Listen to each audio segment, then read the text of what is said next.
So we don't have any minutes from prior meetings to go over.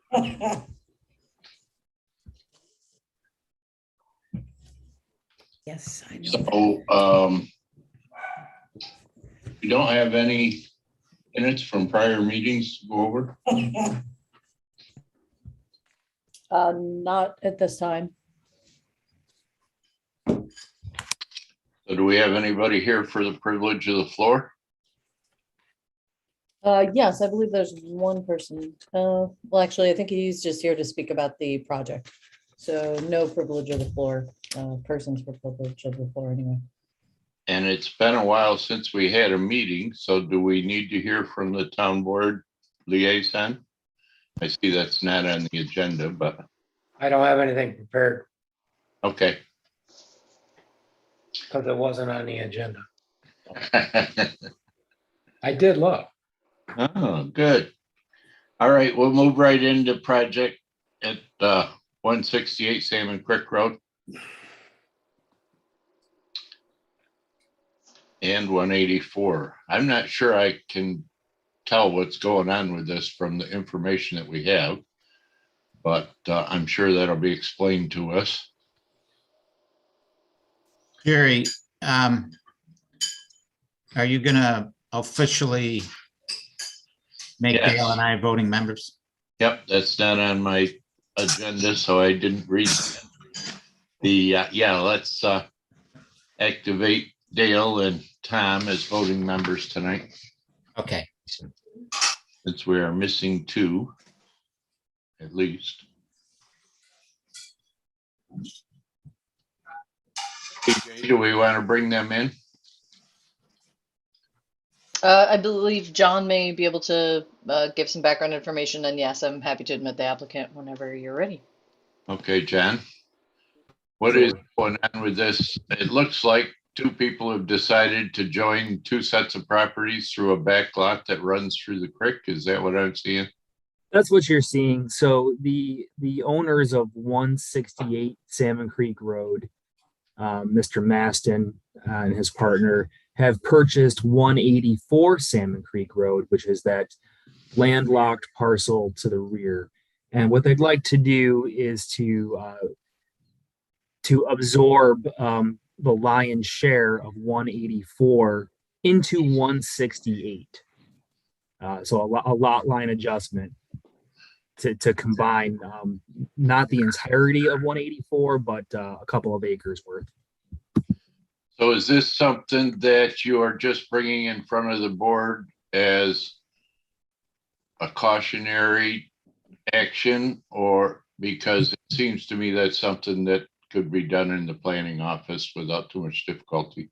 So the town zoning code requires this to be referred to the planning board to authorize our office to sign it if more than 1 acre of land is being transferred. So is there any discussion? Have you all looked at the map, and or does anybody have any objection? Yeah, Dean. Question, John, 184, are they going to be left with enough room for replacement septic field? That's a good question. We can contact the health department to see. There'll be a conforming lot. I don't know about a replacement area. My only question. Okay. I mean, it could be that the existing septic location can be reworked into a new one, but I don't know. Other than that, everything else looks good. I can tell you that it'll be a zoning compliant lot as far as area goes, but I can't tell you if they'll have enough room for a septic field, a replacement field. Does that show up on the survey map, Dean? Did you look? Survey map shows the current septic and it shows the distance to their spring house. So does it look from your review? Does it look adequate for a future? I'm not sure what, if any, setbacks are required from Salmon Creek. They'd probably need about 100 feet from it. Yeah, I mean, looking at the map, it looks like there's adequate room to the, would be to the south, I guess it is, from the existing system. Because the existing system, yeah, they would definitely have to do something to the south because it's currently about 100 feet from what's shown as the approximate bank of Salmon, Yeah, the existing system. yeah. And I mean, if necessary, they could always move that line a few more feet to the south, you know, if they needed a little more. I don't think that's cut in stone in regards to that proposed new line. So yeah, probably wouldn't hurt just to double check with the health department and just say how much feet area you need for a future system and go from there. But So generally, I'm I think sorry. it looks fine. When you're subdividing a new lot, the health department likes to see about an acre, and that gives enough room for the home, a prime, your septic system, and then room for a replacement field. So I think we'll have adequate room. And even if they couldn't do a traditional system, they could do, some other design. Yeah, the problem here is if they've got to stay 100 feet away from the creek line, then that eats up a bunch of the acreage that you could normally be expected to be able to use. But it does look to me like there's plenty of room for for a spare leach Yeah. field. Even going to the north there towards the spring house if you had to, unless that's what feeds water to them. And again, there's other systems other than just, regular septic tank and leach fields. There's raised mounds, there's dosing systems, there's all kinds of technology out there for that. So CJ, do we have a resolution of any kind for this? No, generally speaking, we've just asked the planning board for a motion. I'd so moved that we approve. Second, All in favor? Aye. aye, Aye. Aye. All opposed? Abstained? Okay. You've got your permission for that one.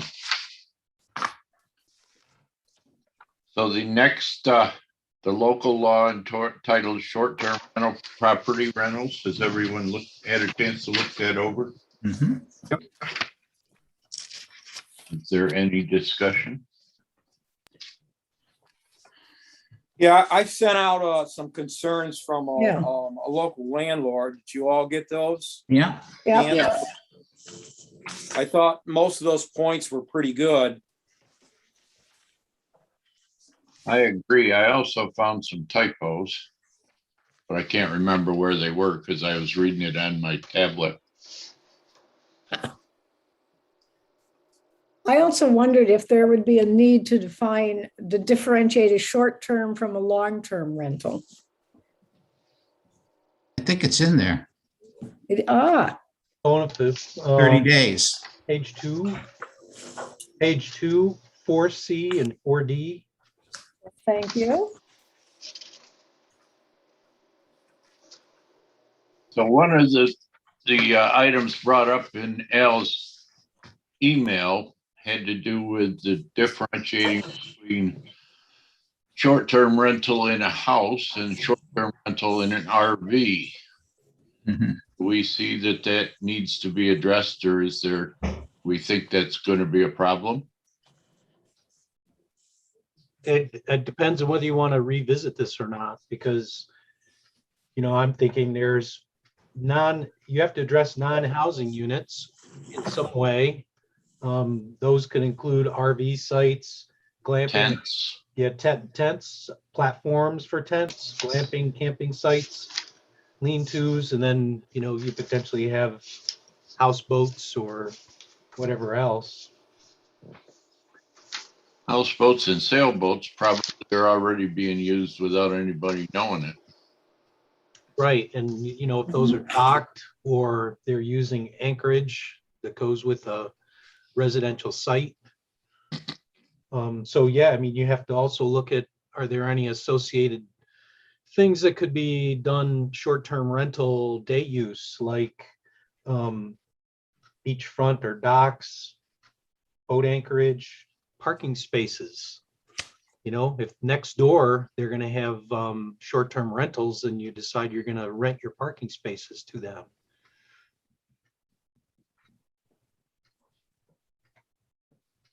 I mean, I think he was concerned, his concern was that if the community is concerned about regulating short-term rentals, that an RV can be a short-term rental, and it would fall into the same, oversight concerns. So he felt that, if you're going to look at it, you probably should include RVs and RV sites. I don't know what the board feels. Well, in any tiny houses that are on site as well. I leased a room on Airbnb down in Hershey, and the guy had a tiny house in his backyard that he leased out too. Our real concern here is trying to prevent people from, okay, Joe, just as soon as I get done, trying to prevent people from abusing the privilege of being able to rent out part of their spot with actions that impact the neighbors or neighborhood. I don't know how far we want to go towards regulating every little thing that could happen in town that might be rented out. I think Article 3 is pretty open-ended, because it says all of these things plus other things, Yeah, but don't forget that for they're not refers back specifically to- listed. yeah, it refers back to a short-term rental. So you have to look at the definition for short-term rental. It says used for short-term occupancies for any purpose by any entity or person. But it's then, you have short-term rental property that says really housing unit or dwelling. So the short-term rental property definition really only calls out a housing unit or a dwelling. Though think in it- Article 3, it says No, yeah, cottages, hotels, rooming houses, mobile homes, congregate housing, shared housing, tourist homes, blah, blah, blah. Boat houses, houseboats, cabanas, cabins. Yeah, Doesn't say tents, surprisingly enough. And I think when you bring up the idea of tents, the other thing that you're going to have to think about is party spaces. I can rent out my house for people to stay at, but I can also rent out my yard for people to have a party all night. And I think that's what the neighbor's going to complain about the most. And I think that's where you get a tent set up for the party as opposed to for someone sleeping in. So where are we on this? This law's been written up. This is subject to revision. Our recommendations for revision at this point in time, CJ? Yes, that's correct. John?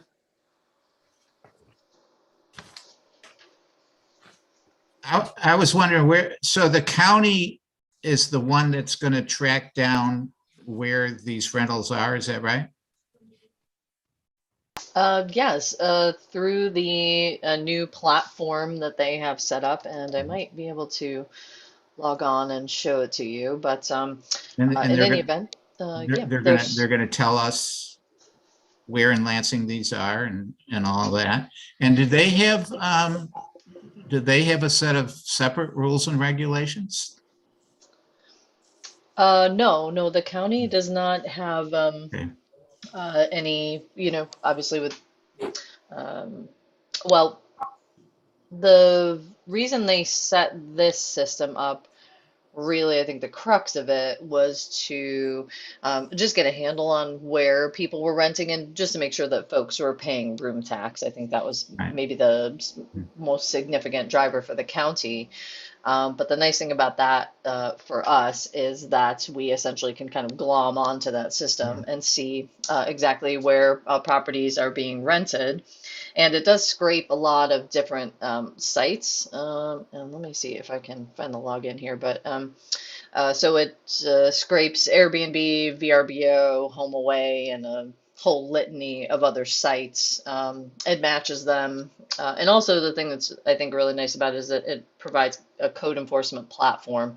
So it will, this was written in such a way that it would provide our code enforcement officer kind of an easy way to both keep track of them from a registration perspective and then to enforce with this packet of information that we can download from the county's provided platform.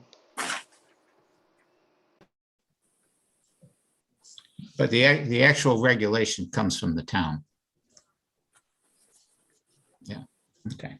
How are we gonna advertise this so people in the town understand that we've just put in a new law that severely restricts their ability to use their property? My recommendation was to get the list from the county of the properties, the landlords that in the town of Lansing, and have the town send them out a notice, just a brief letter saying that the town is considering oversight on short-term rentals to enable them to provide feedback to the town board and or the planning board. I mean, that's one of the concerns that we've heard over and over again, is that people don't know what's going on with properties that you know, that may be adjacent to them or have an effect on them. Anyone want to agree or disagree about sending out a letter? Yeah, We should be transparent. Yeah. Yeah. I mean, I think we need to hear from the landlords because it's obviously it's going to affect them. So We also, I mean, I don't remember exactly everything that was in this, but I don't remember reading anything about the guy who once or twice a year rents out an extra room. Like, how are we dealing with Cornell graduations or some of the other stuff where a lot of people tend to rent out? But that's less than 5 days. Yeah. And So there's that's there's a Article 5-day 4C. limit stipulated somewhere. Article 4C. Well, it says Yeah. relatives or guests for less than 5 consecutive days, Or 7, or 7 in any 30-day period. Yeah, where no remuneration is provided. well, that's true. So are we gonna, is the town gonna get into regulating relatives that stay for more than 5 days? I mean, I think that's gotta be reviewed, that's gotta be revised. That's just being well over the top, in my opinion. Come on, you have a relative that stays a week and then all of a sudden that's in violation? I mean, that's just not realistic. We But don't that's want to just- create a bunch of criminals in the town of Lansing. well, would that even, I mean, that wouldn't even come up on any of these websites, would it? I mean, if you're Because you're not having advertising it. Passover. Right. Oh, But if they a- wouldn't, if- and we probably wouldn't be able to figure out who was doing it, but we still have made them a criminal by writing a law in which they are breaking. Right, and if a neighbor calls, then the town has to look at it, review it, and enforcement. So it's probably all based upon, you know, a neighbor's complaint, really. Whether that comes to our attention, but I don't think that should be in there at all as far as a 5-day limit on relatives. Yeah, I agree. I mean, that is over the top. So usually when relatives You come can visit, have a they're limit not on renting a relatives. unit. Right, They're but in the the way middle it's of the worded, damn I house. believe they would be in violation. John or CJ? I think the idea here is that we're trying to dovetail this with the Tompkins County Rental Registry. So we're essentially just trying to require folks who are renting for remuneration their property short term and who are advertising the property as such, just that they register with the town. Right, but the way this is written doesn't follow with what you say. I agree with what you say, but this verbiage, I believe, would allow people to be in violation if the relatives were here more than 5 days. Well, I think I'm seeing the definition of landlord, and we can certainly discuss. Is offering a housing unit for short-term rental to persons other than members of owner's immediate family in exchange for a fee or compensation. This is under exemptions. Don't forget that these people would be exempted. Just by definition of landlord, they are exempt because they Well, would be I'm a saying landlord. Article 4C is what we're discussing. And that people were staying less than 5 continuous days or 7 days in a 30-day period where no remuneration is provided are exempted. But what we're saying is relatives who come to stay for a year should be able to do that. If I wanted to take in a niece who was having trouble at home or a nephew, am I all of a sudden breaking the law, whether anybody's going to turn me in or find out about it or not? But I think as CJ pointed out, if we go back to the definition of a landlord who offers a housing unit to persons other than members of the owner's immediate family But this for a exemption fee. specifically states overnight relatives or guests for less than 5 days. Yeah, so if grandma comes for Christmas and New Year's and stays for 14 days, you're in violation. Well, only if you're charging them rent. No, it No. says with no remuneration. So remuneration is not one of the qualifiers. It sounds like it's in contradiction to the definition of a landlord, which is defined as someone who's charging for somebody. So it sounds like the law isn't consistent within itself, and that's why people are arguing back and forth here. Right. Right. I'm just saying that's got to be revised to match the definition of landlord then. Yes, no? Okay. Okay, I think maybe it was written with the intent of, I'm thinking, authority and purpose was asking for administration and enforcement of just a permit for short-term rental units, meaning we just know where they are. And then the periodic registration of landlords and the short-term rental property owners. So I think it was probably thought that if you got to the definition of landlord and it was immediate family and you're not selling it and it's not listed on Airbnb or HomeAway or some other short-term rental website, that this wouldn't even be applicable to you. But I think I see where you're going with this, so we can certainly make that amendment. So some of those other comments like, allowing the agent to be Tompkins or adjacent counties, we can revise that, right? You don't need to be a That's a resident. good idea. Specifically Tompkins County. Just because you live across the county line shouldn't cause you undue hardship, especially if you're a lot closer. Yeah. And then, there were things like, it doesn't need to be posted on the door. It just should be posted in a conspicuous place on the property. Just revise that. Things like that they need to be cleaned up, I think. The town code 108, I would think that could be handled through the permitting process. So it doesn't necessarily need to be spelled out in the law what that is, but your permit application should describe what the conditions are that you need to meet under town code 108, for instance. Yeah, I think really what it is giving the landlords maybe access to where that is so they can read it. So in other words, providing them with a link to our rules and regs where they could go right to it and read it rather than printing it all out and including it, just saying, here's where that can be found for you to review that.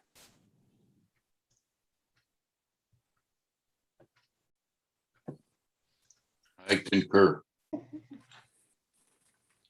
Okay, And so I'm sorry, may I just clarify? So that would be Article 6B, the last sentence within that paragraph. It sounds like I'm hearing that should be stricken and that rather than included in local law, it should be referenced in the application materials that they would fill out. Well, I'm just saying that the landlords probably want to read that so they can determine whether their property conforms or not. And we don't need the whole thing within the law. We just need the ability for the landlord to search that out and find that and read it. That's what I'm leading up to. Okay. Yeah, so if we're doing a letter, you would say Town Code 108 is referenced in the law. If you go to the Town of Lansing website and click on local laws and code and go down to general legislation, item number 2 is chapter 108 building codes, double click on it and you have access to chapter 108. Right, yeah. Everybody okay with that or no? Oh, maybe one of the things that you could do where you say chapter 108 and 12 is put the exact URL. URL in there so that you could copy the URL with the backslashes or the forward slashes and everything to get you right to number 108 instead of saying go look on the website someplace for it.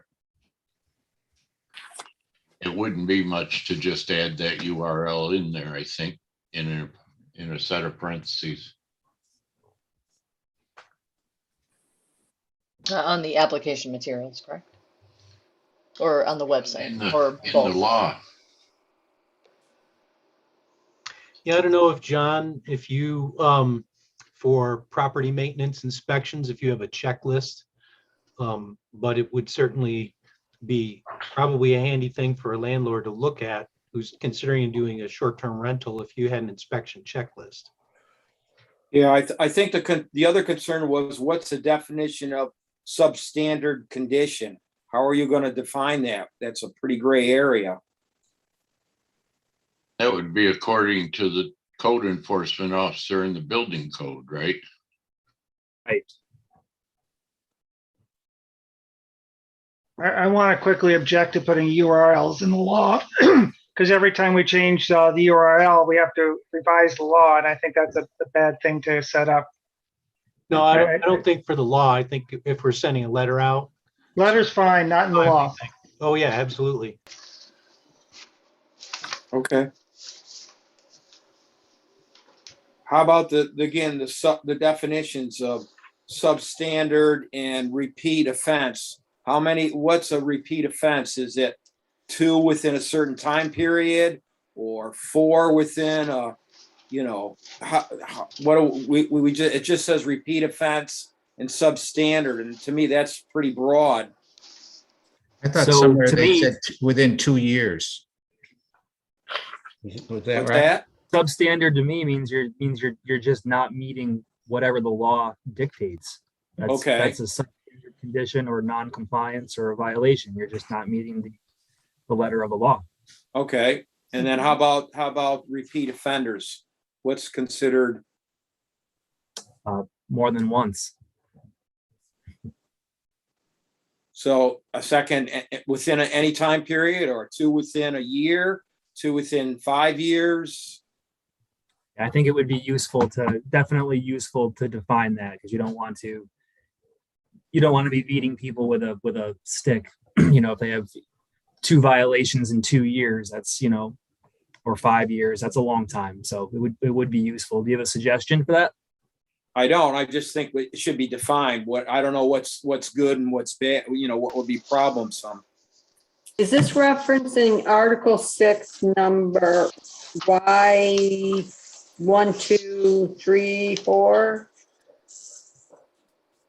I mean, it's talking fines, but it also talks about time frame.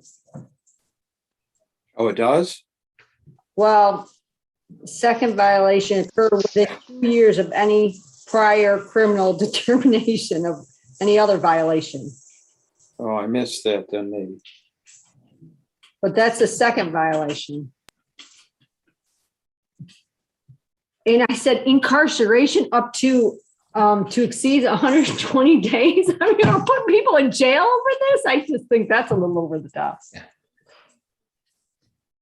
I think you'd be I can see hard pressed that. to any zoning regulation that has ever sent anybody to jail. Um, It's civil, not criminal.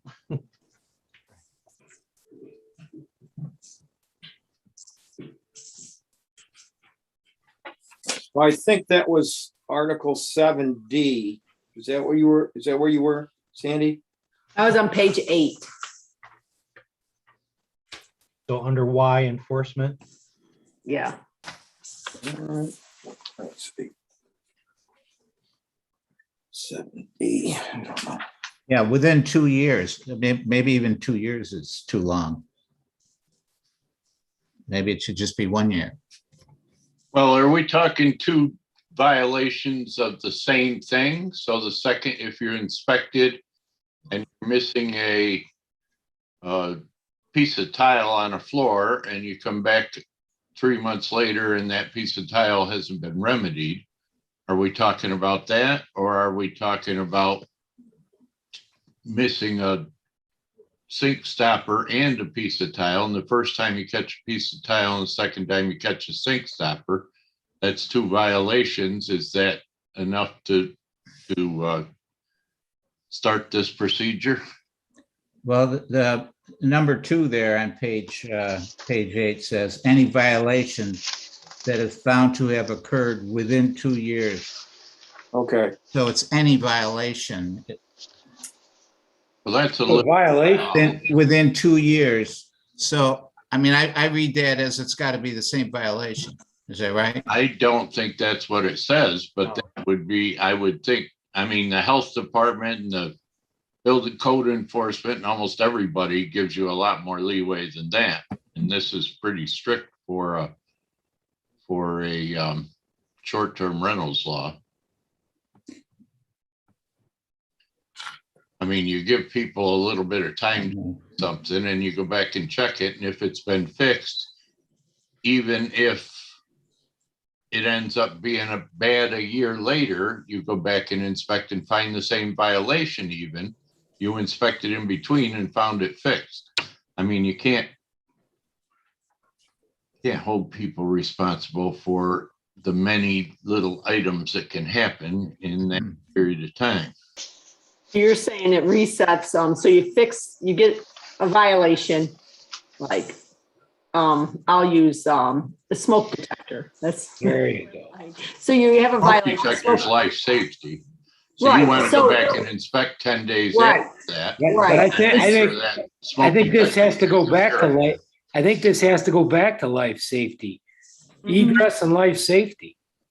That's about all you can, if you got some Regulate. paint scratched on the wall, it's not a violation. All right, I don't know how we're getting to paint scratching and tile chipping. But what we're talking about is Life life safety. safety issues with this local law.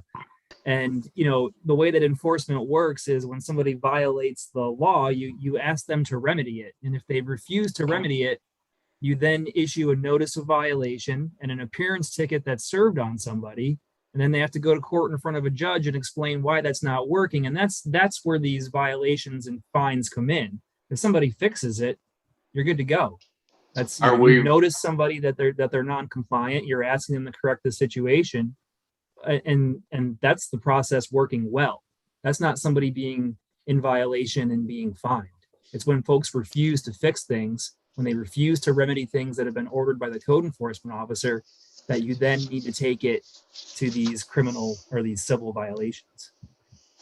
So I think the question is, John, so if your smoke detector is not working, you're in violation, and then you fix it and you're good to go, you're okay, and then a year later, you get inspected again, and then the smoke detector doesn't work again. So is that considered the second violation, or is that reset? You got reset after you fixed it. It's reset for 12 months. It wouldn't even get that far. So what this would be is that somebody whose smoke detectors weren't functioning and still had people in the rental unit. So they violated the law.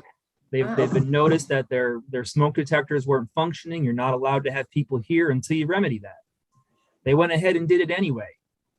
Okay. And now you're going to serve them with a notice of violation. And so there's one violation. So you understand? Yeah. Plus they Okay. do the fire inspections every year. So they test that every year. My Well, experience, only on commercial properties. right, they won't be doing it on residential. In my experience, even in Then commercial, it shouldn't be a violation.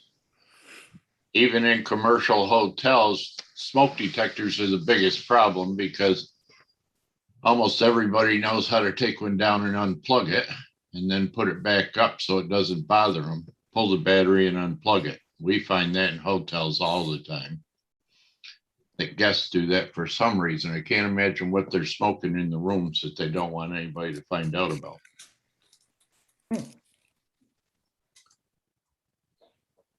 What's fee gonna be for the landlords? How much? We haven't gotten to that yet. But I think the landlords are gonna want to know that before the town board gets ready to approve it. I mean, if it's, Sure. if it's exorbitant, they're gonna want to challenge that. So that should be defined before it gets too much further. So I would just say to that generally speaking, we review all of our fee structures in the fourth quarter of the year, anticipating that they would be adopted at the 2022 or the first organizational meeting of the year, as typically when we define them. So I would anticipate that this local law would be written in such a way that it would take effect after those fees were adopted. So about mid-January. But yeah, okay. I mean, I understand that, but I So it think would give folks to, you're gonna get that question from the landlords. They're gonna say, before this gets approved, how much are you gonna charge me? They're gonna want to know that, which John? I don't think is unrealistic. John, do you currently inspect Bnbs on a annual basis? I'm not a code enforcement officer, so I don't inspect any properties. so fire and safety inspections are done annually, and it's a fairly nominal charge. What's the current fee for that, CJ? Any The idea? current fee for that is, I think, $50. Oh, So Because I would No. think $50 to $100 is probably a reasonable fee for 1 to 2 hours of time, door to door. yeah, some municipalities are doing it. So we looked at, I know the planning board recommended that we look at the town of Elba's code as well, and I believe that they charge by the number of bedrooms, I think, for their permitting scheme. But certainly, if you'd like to know more about that, as the fee structure is evaluated later this year, we're certainly happy to keep you in the loop. Yeah, I think if we're like between 50 and $100, that's pretty reasonable. I had a question on page 4, item number 4. It says a copy of all advertising text for each unit, description of all locations where such are listed or advertised has to be provided. And I would stipulate that if they do additional advertisements after they receive their permit, that those advertisements should be submitted to the town.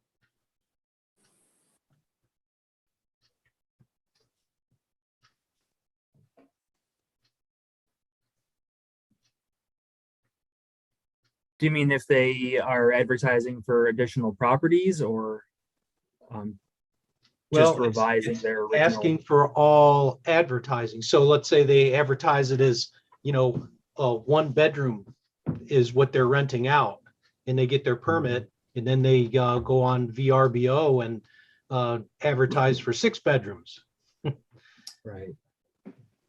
Gotcha. because what they were inspected for and permitted for was, 1 bedroom, for instance. Yeah, that's where the software that the county has set up will be very helpful, because we'll be able to see a snapshot. Yeah, essentially they take snapshots of how people are advertising the unit and in what ways, and then if necessary, you can essentially compile an enforcement kind of packet that says, okay, yeah, you said you were doing 1 bedroom, and there's 7, or whatever the case may be.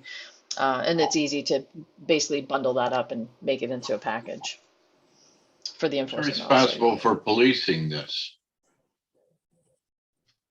Is this all on the town code enforcement officer? So Portsmouth's gonna be working 24/7? Which is No, why we're it's important to have a fee structure that at least partially recuperates some of that, you know, so a sliding scale, again, if you have something that's 6 units versus 1 unit, it's going to take a lot more time. So something to keep in mind. The other thing on page 5, Article 7, item D, when they're saying conduct that becomes a public nuisance, there's nothing that stipulates how that public nuisance conduct could be reported, any reporting mechanisms. You know, if my neighbors who rent out their place have a huge party over there, somehow it would be nice to know to whom complaints could be made. Sheriff, County, county or the state even. As well as the agent, because I'm assuming that we're gonna have the agent information is gonna be listed on the town website. There's also the idea is that there would be a placard or something on the property by which there would be a contact, so that people can get in touch to say, hey, you know, what's up with this property? I mean, I think one of the larger goals we're trying to accomplish here is not necessarily to, you know, put us in the business of micromanaging everyone's short-term rental, but rather than giving neighbors a chance and a way to communicate directly with the owner of the property to say, hey, you know, what's up with what's going on over here? Because we recognize there's a lot of value in short-term rentals, and, you know, no one's looking to demonize them, just to provide a way for people to just reach out to a neighbor, you know, in a civil way and just be like, hey, you know, something's going on with this property. And then if it escalates, it allows us to you know, bring the full force and power of the town to be able to remedy that situation a lot easier, if that helps clarify. So Al also had item that says if complaints occur, how and when is the landlord notified? It's kind of what Deb was saying. Yeah, but it doesn't say, well, I guess if you have that information, I guess I guess the neighbor would notify the landlord, but if they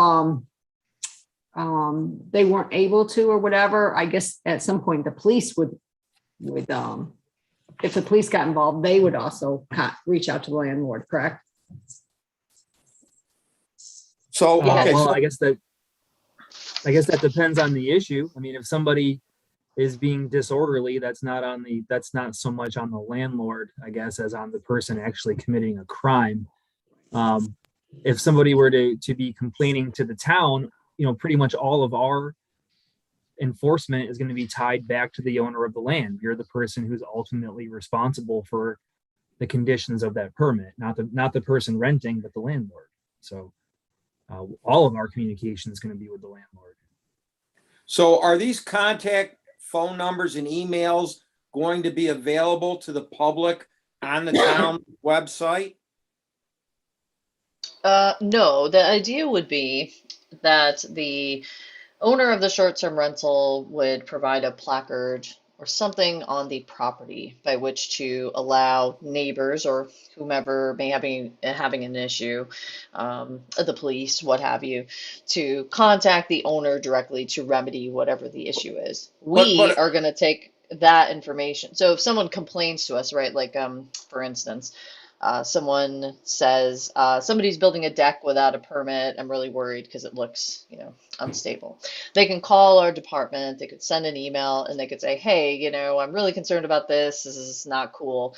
And our code enforcement officer will investigate, right? So the way that we would like to deal with this particular issue of just registering the properties, and let me just show you real quick, is to, and I just use this as an example. This is a particular listing. This is the county software that we're going to be using, and it's essentially scraping various websites to find, to identify properties, at which point we will be able to add compliance information here, which will allow us to set contact information and other identifying information for the property so that we can essentially build both here at the county and then locally will have the information. So you can see this is this particular person. These are some of the owner information. This is essentially how we'll be paying attention to whether they're being booked, how they're being booked, and to what. And we can download all of this information from here. Now we don't. We're not in the business of giving out contact information per se, but again, there's going to be a local registered agent for the property, and that person is, or that firm or that agency is going to be there to answer questions about the property. Right, but, all right, so I'm the property next to me, they're parking in my driveway, or they're making a nuisance. I want to contact the owner of the property and complain to him or her and say, hey, look, if the neighbors are parking in my driveway. If I don't know the owner's name or the email or phone number, there's no way for me to do that. If it's in a database that the neighbor can go to, if you follow what I mean, we want to try and resolve concerns among neighbors. And there's no reason why that I should have to call the town up. If I have access to their phone number or email, I can take care of it then and there. I mean, if it's a weekend and they're parking in the driveway or they're making noise, I may not call the town up until Monday. You know, if I had the owner's name, phone number, email, I'm able to contact them and say, hey, wait a minute, there's a problem next door. Most landlords, once they hear there's a concern with the neighbor, they're going to get right back to the renter, the tenant, and say, hey, you got to take care of this. You kind of follow my logic there? No. Yes, and that's why we would, one of the pieces of the registry is requiring the contact information to be conspicuously placed at the property. And that way. But that doesn't help me as a neighbor. I'm not going to be able to access that if it's hanging on the refrigerator door. You follow me? Right. Are you talking about posting it outside? But you still, as a neighbor, I don't have a right to walk over there and look it up on the outside of a building. It will be required by the town, so yes, you would be able to presumably see it from the property, which is something we could certainly add in if you'd like. Well, I don't think if there's a big party going on, I don't think I would go over to the neighbor's house that's renting to who knows who and look around at midnight for a placard. I'm not going to do that. Yeah, in that instance, I would call the police. So do we I- have an example of a placard in another jurisdiction and where, showing a photo of where they would be located? I mean, let's say that it's winter time and there's snow on the road and it's, dark and, where are you going to go to see this placard? Is it? I mean, I don't think the outside placard is a good idea at all. Which side of the ditch is it on? If it's by their mailbox, then everybody who drives by, oh, Deborah lives there and that's her phone number. And the I think that, client takes the sign down anyway. But I think that the solution to most of this is that people would, if you have a problem with a loud party next door or whatever the nuisance is, unless you are wise enough to look it up on the town website, you're going to be calling the sheriff's department or the state police. And to be honest with you, the sheriff's department probably won't respond to it unless it's after a certain time period. It's after like 4 in the morning or 3 in the morning. So that does not provide the neighbor who is provide you having any relief. What's that? It won't provide immediate relief. Right, and that's why I You'll think. get there your should be a- objection out there, and the sheriff's department probably will respond at some point, might be a day later or 2 days later. And so it should alleviate ongoing problems. I don't know that there's necessarily any way you're going to deal with it other than being able to get a hold of the owner. In which case, I keep remembering back to the time when I had chickens, and Lynn told me it was against the law for me to have chickens.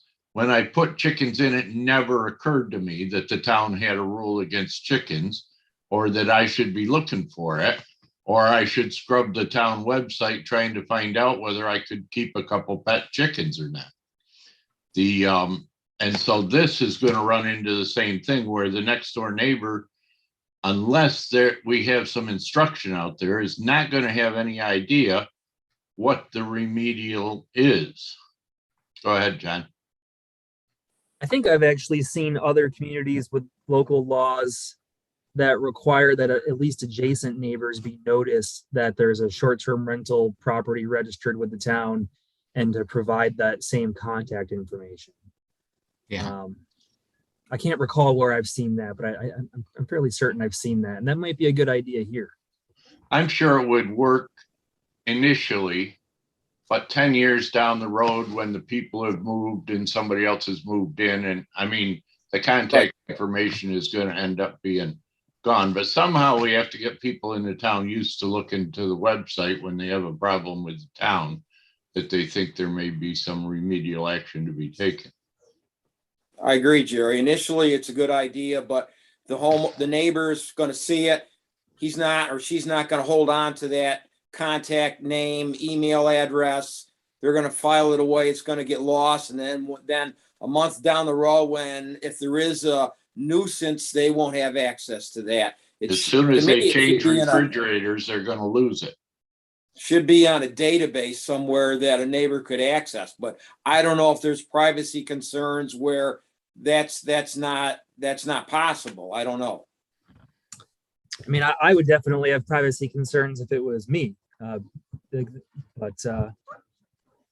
I don't know if there's any actual legal concerns. If the permit is renewed every 2 years, you could every 2 years notify the neighbors of the current contact information. I think that would be a reasonable condition. Other than you change providers of your cell phone and then your number is no longer valid. Well, nothing's going to be perfect, but Yeah, No, that's true. you're right. Well, again, if you made any changes as far as ownership of the property or agent or whatever, then, you would have to re-notify at that time. Just like if you have one advertising text when you get your permit, you still have to submit all additional advertising text if you're still renting it as a short-term rental. So if a landlord revises the text a little bit, you're saying that he or she has to provide the new ad? Mhm. I think that's a little too much then. We're gonna get the new ads anyway. As we'll be scrubbing them from the county's website. That's the whole thing with this listing is, here, if I can just, Yeah, Let me I just think show that you guys. what we'd be talking about would be some kind of material change, Al. Like Yeah, I agree with you. changing Yeah. the number of bedrooms. or Right. I agree with you, Dean. I That, just that kind of yeah, thing. Yeah, I agree with you. I'm just saying any change if it's something substantial, then yes, it's got to be submitted, but If you change a typo, it doesn't count. yeah, But so all this information is going to be available at the county website, CJ, but what's the mechanism by which we're going to be able to find it or even know to look for it for any specific property? In other words, I got a feeling we're collecting a lot of information but we don't really have the number. There's a lot of these things running around, and I don't know that we have sufficient staff to be able to deal with all of the paperwork involved here. Welcome back, Sandy. Well, that's why we're going to try to Give keep the paperwork on the DL here with, we've got the county's website that is constantly scraping the data on our behalf. It's telling us how many operators there are within the town. We're asking people to register. We're going to get into contact with them. We estimate that a large percentage of them will just complete the short-term rental registry. And from there, it'll be fairly straightforward to figure out who has not registered from there. So I don't necessarily think that it's a lot of chasing people around, but my understanding is that the town wanted at least very basic life safety regulations and to know where the properties were. Yep. And voila. I don't know that we wanted 120-day incarcerations. Well, again, it was inspected, you failed, you didn't remedy, and you're continuing to rent something that doesn't meet health and safety requirements. Which, I mean, you do want to incarcerate somebody if they're going to kill somebody in their unit because they die of fire and there was no emergency escape or smoke detectors or what have you. That it may be true, but there are a lot of subjective inspection results that sometimes can be difficult to police and can end up with somebody being in violation when they're not in violation. And there's also people who have different, they just don't mesh and they don't like each other. And sometimes some of this stuff can get out of hand, and I don't want to be in a position where we're mistreating the residents of the town. And is there an appeal process for a landlord if he or she doesn't like the restrictions or the comments or whatever? Is there a way to appeal that, CJ or Tom, John? I'm actually searching that right now. Yeah, you could Oh, see appeals. Yeah. Yep. And the appeals Page 7. section, yeah, Page the 7. that's right. Administration and enforcement as well as violations. This was all, this was presented to town council, kind of a little bit of a mishmash. And a guy took it in and cleaned it up, I think, to the way that I think he thought that this was appropriate for a violation and appeals process. So if there's specific questions about that, I'm certainly happy to pass it on. So there is an avenue for a property owner to seek an appeal if he thinks the requests are too severe or unrealistic. Yes. Yes. Okay. And the appeal goes in front of the zoning board of appeals. Is that what I'm reading? Correct. Okay. On page 6, Article 6B, it's a second from the last sentence. I did not understand what that meant. Compliance periods may be extended by the enforcement officer with or without permit suspensions for good cause show and in discretion of the enforcement officer. I'm not sure what that means. It means that the CEO can work with somebody to give them time to comply. So Okay. if you need a little more time, that the CEO has the discretion to do that.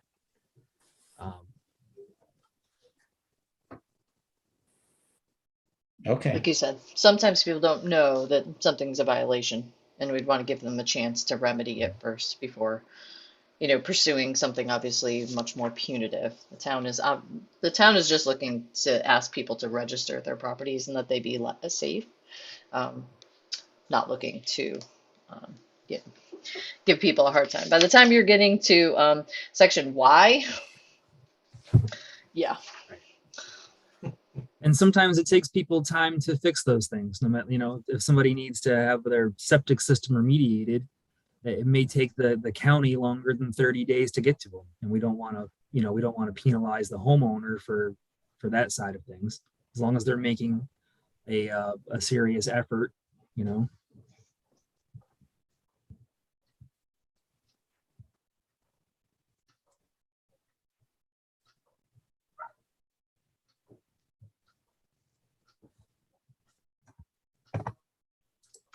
So, John, I see on page 3, Article 6C, it says that access must be provided to sanitary, sewer, or septic, and you can't rely upon a temporary toilet or portable toilet. Are we going to allow owners to augment with portable toilets? So let's say they have adequate, septic field and or sewer connection and adequate toilets inside, but they decide, hey, we're gonna bring in a couple extra portable toilets just to make it easier for everyone. Or if you're having a party at a specific time and you're gonna have several people there, you should be allowed to have portable toilets in to make everybody comfortable. And sometimes you do that just so people don't wander into your house and use the toilets in the septic system. You set up portable toilets to make it convenient for them and keep them from traipsing through. So yeah, I'm wondering if somebody doesn't get permitted because they have adequate septic, sewerage, toilets in the house, but then they go ahead and provide portable toilets. Mm-hmm. It says that you can't rely on that. So you don't want to have a 1,000 gallon septic system that's good for 3 bedrooms, but for some reason you're allowing for more capacity than that. We don't want to overload your septic system and have you relying on a temporary thing like a porta potty. Okay, there's nothing that says you can't have them to augment. It's just saying that you can't rely on that can't be how you meet your compliance. I could foresee situations where the neighbors would be unhappy if there's some portable toilets stuck on the property line all summer that smell. But I guess that's just something that we would deal with on a case-by-case basis. Yes, and I think you could wind up dealing with that even if this weren't a short-term rental. If you were throwing a party and left your porta potty out there all summer long, never got rid of it, just seemed like a great idea because you're going to have family over periodically. Not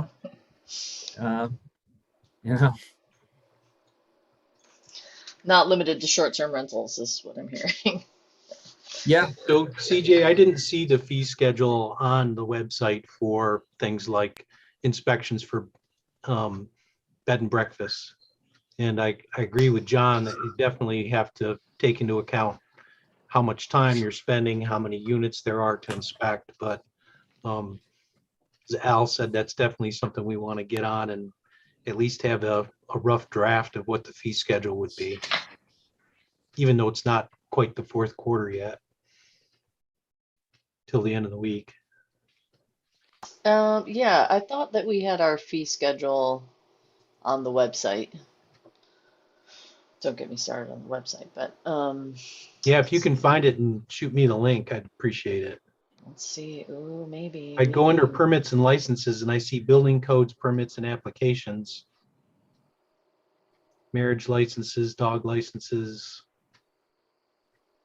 I think it would probably under building permit fees. Yeah, here we go. You can always go to the January minutes for the town board. All the fees are in those initial minutes.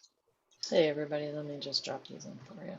I still think you're going to have questions from the landlords. So you have to state either a range or a ballpark number and tell them that's subject to change in January when the town board reviews all their fees and charges. Okay, so it does say fire and safety inspections of public assemblies, multiple residences, blah, blah, blah. Yeah, and our former code enforcement officer always advocated for keeping that Reasonable. less expensive or very on the almost town subsidized end of the scale. if only to encourage people to make sure that they were done. So I think we're going to take a look at all of those, the fire and safety inspections, and we have a new code enforcement officer, so I'm going to be sitting with him here over the next couple months and going through the entire fee schedule for both building permits and as well as planning and discretionary reviews, and we'll do another good update. We did one a couple of years ago too, so seems like a good time. So what I would hate to keep harping back to this enforcement thing, but what is it I'm not understanding about a first violation on page 8Y1, that any person or entity that violates or fails to comply with any of the provisions of this chapter will be guilty of a criminal violation and subject to a fine of not more than $500 or less than $200. That seems to be kind of strict for a first violation. And of course, the second violation gets even stricter with the 120-day incarceration.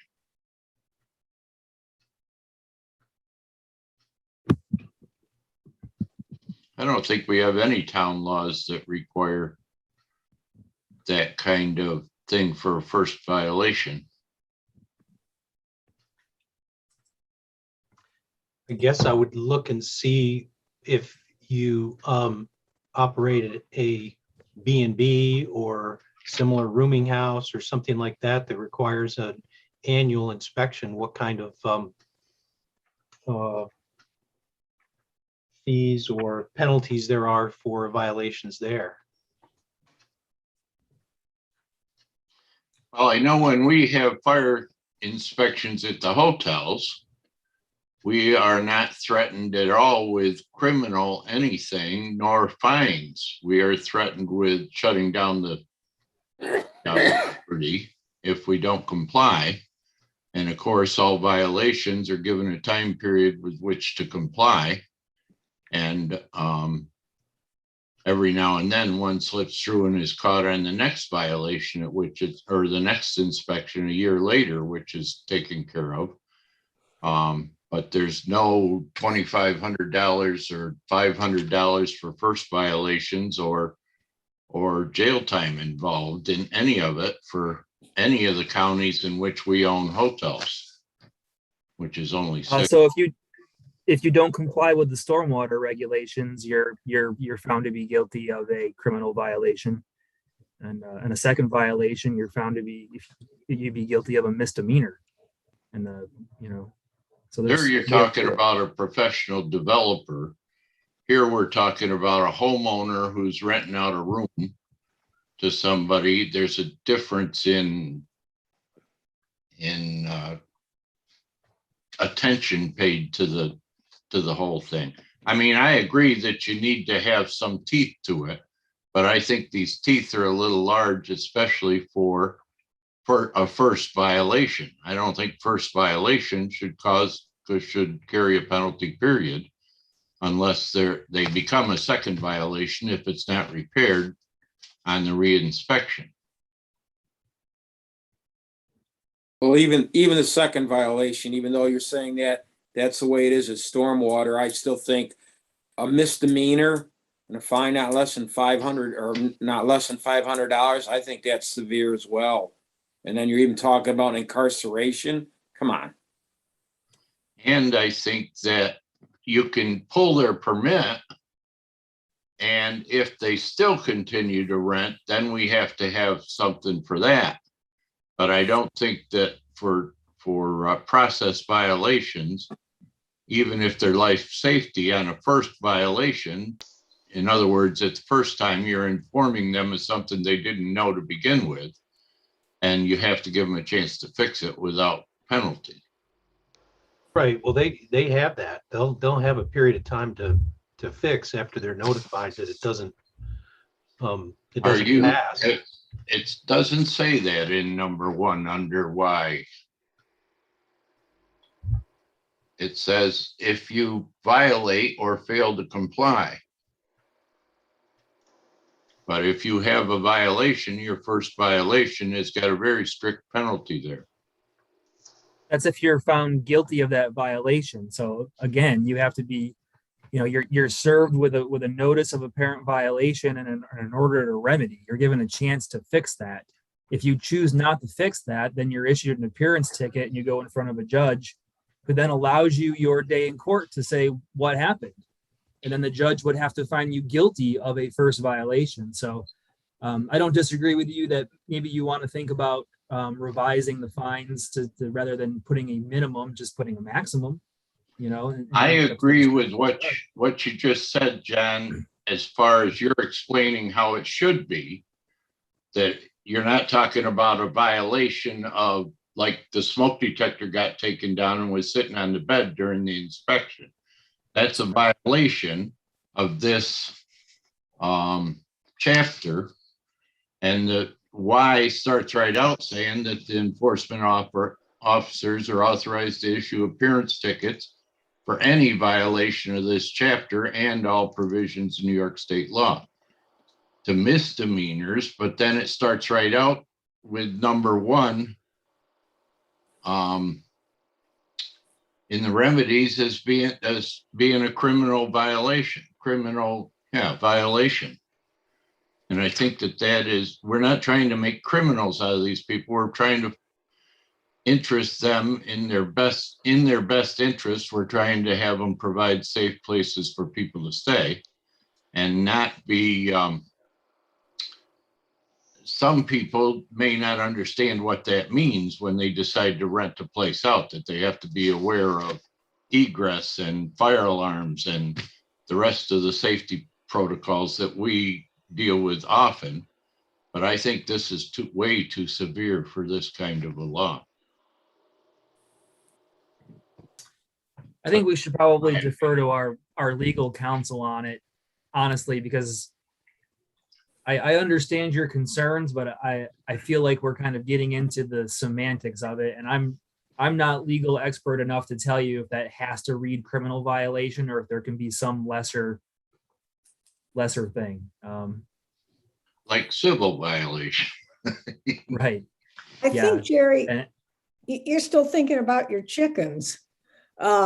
But I think in order to get the permit to do the rental, people will have seen all of the regulations. They say you're going to do a rental. Okay, you need egress, you need parking, you need a toilet system that works, etc. So they're not going to be surprised if they have to butcher their chickens before their time. 8 years from now, when the code enforcement guy stops by and finds 8 violations in this one property, and he has the right then to criminally take you to court over those violations. Now, we're saying that he would give you a chance to fix them and come back and re-inspect, but I don't see where it tells that procedure in this law. In other words, if that procedure is not written down, it's not a procedure. Right, so that should be included in the law that before your permit is issued, that you will have an inspection and you must, you must pass the inspection. If you don't, then you have to Given a certain amount of time. schedule a re-inspection, Right. and that you won't get your permit until you pass inspection. And then a subsequent inspections, it's the same thing, that if you don't pass the inspection, you won't be able to lease until those are remedied. And If you lease anyway, that, like And you it's a said, big violation. then you've got some serious problem. right, but it spells out what the time Procedure. limit is for, exactly what the time limit is for remedying and reinspection before you're given an appearance ticket. Because this law is not only going to be for 2021 or 2022, in 2035, it could still be standing. And we have to make sure that people are able to understand it and not be killing my chickens needlessly. Doug, Joe, are you in line with some of our comments? Doug, Joe? I would say that it would be good to be consistent in terms of the degree of penalties between this and other similar laws in the town. And I think we need to make sure that we're doing that.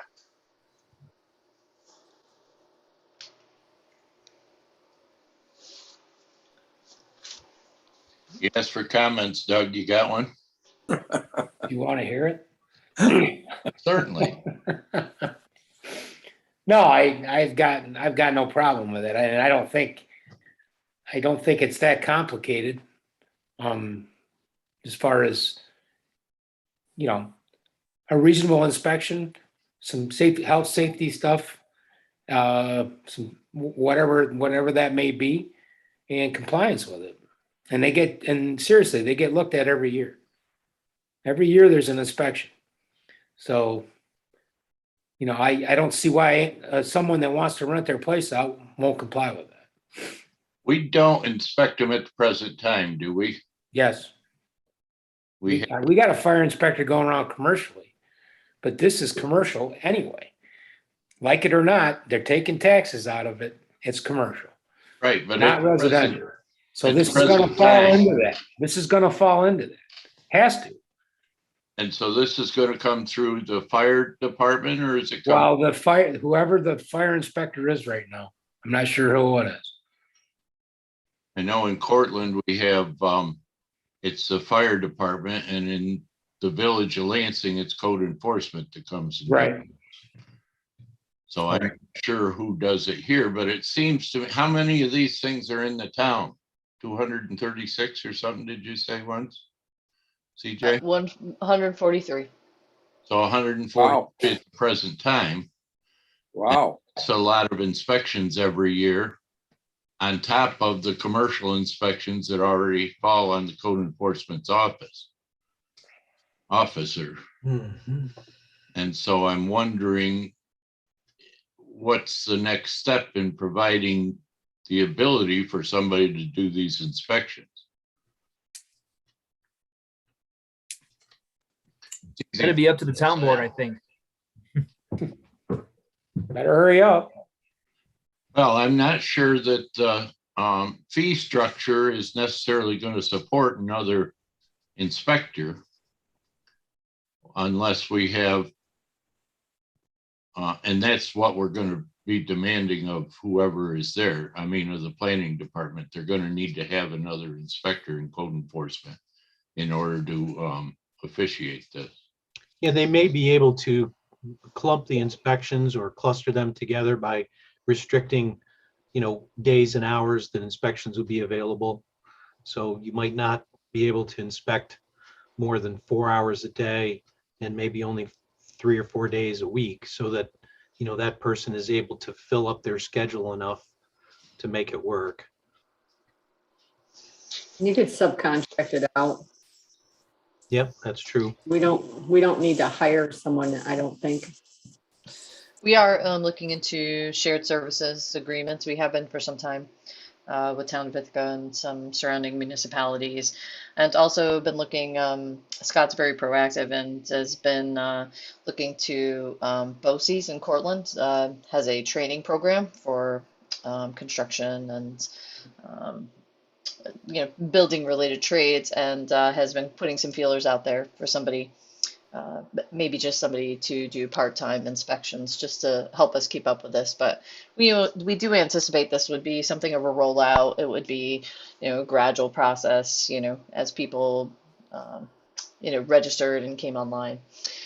So, yeah. But the inspections would have to be timely, and especially in the beginning, you're going to get a lot of them all at once. Right. And so we have to be prepared for that. Somehow. Is this going to be on It's a? not my problem to deal with.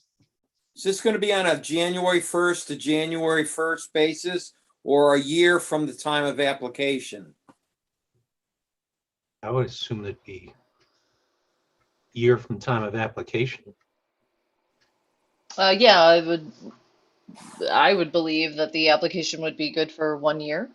So it'd be good from the day that you created the application or were granted the permit. And the nice thing about that is that we'll have them on a pretty rolling basis, assuming we can kind of stagger our mailings a little bit, people coming online, the county software. So hopefully we'll be able to stagger them in a way that, And will the town notify the landlord or the owner of close to expiration, because people are going to forget, you know? well, if you can believe it, we do envision a system coming up. We're shopping different cloud-based software that hopefully will have that type of capacity built into it, where it could just, automatically let somebody know, hey, your permit's going to expire, click here to renew, pay with a credit card, all kinds Right. of newfangled and Okay, so fancy things you're like working that. on that. You're working on that. So Yeah, you may want to reconsider, or at least consider, I guess, having it be a January to January or June to June annual thing, just like, say, the license plates on a trailer. No matter when you buy that license plate or register it in the year, every January 1st, it has to be re-registered. The nice thing about that is it gives you the ability in the planning department to schedule these things out during what are maybe the slack times of the year in the dead of winter, and construction's not happening so often, although you may already have the slack times of the year filled with stuff. But it might be worth considering at least the annual thing term going from January to January. That's a good idea, Jerry. Good idea. Sure, make it easier to send those notices out. Yeah, you just know every year you got to do it at such and such a time, and you don't have to keep being reminded. right. And you could actually decide if you wanted to do it biannually too, that, hey, you've got two options, March 1st to March 1st, February 28th, or you could do it, September to end of August or whatever. Again, to give the departments more flexibility. But that might be worth considering at least. Okay, noted. Thank you. Dean, did you have something? Did I interrupt you? No. Dang. So the permit is for 2 years, but the inspection is every year. Is that right? Yes. I think that's reasonable that the inspection would be every year. Oh, I know what I was going to say in regards to inspections, Al. Right now, if you have an open building permit and you need to renew it, you get a letter from the town. So there is a notification that you need to renew. I think probably the same thing with your dog license. Yeah. Well, I'm just saying that should be out there, I think, to remind the property owner they need to renew that as well. Mhm. Right. Well, they're going to have to get a notice that, it's time to schedule your annual inspection as well. Right.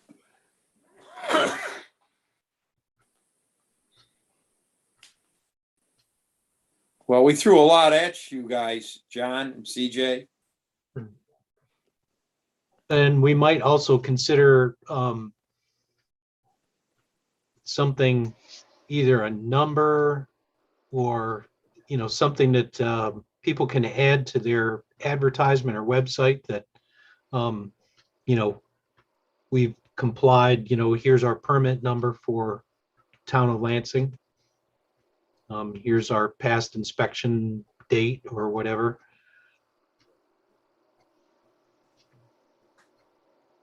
Sure. I'm assuming the market So, will so probably- if you advertise an Airbnb, you can say, that we're a permitted short-term rental in the town of Lansing, permit number 1234. I'm assuming there'll be probably a number on their permit. Is it possible to set up a phone number these days with all the internet phones going on that would tie to an answering machine of some sort where people could call in for violations 24/7? I don't know how it works these days, but I think that there's ways to get a phone number for almost any, the telemarketers certainly can find a local phone number that they can use to fool me into answering my phone.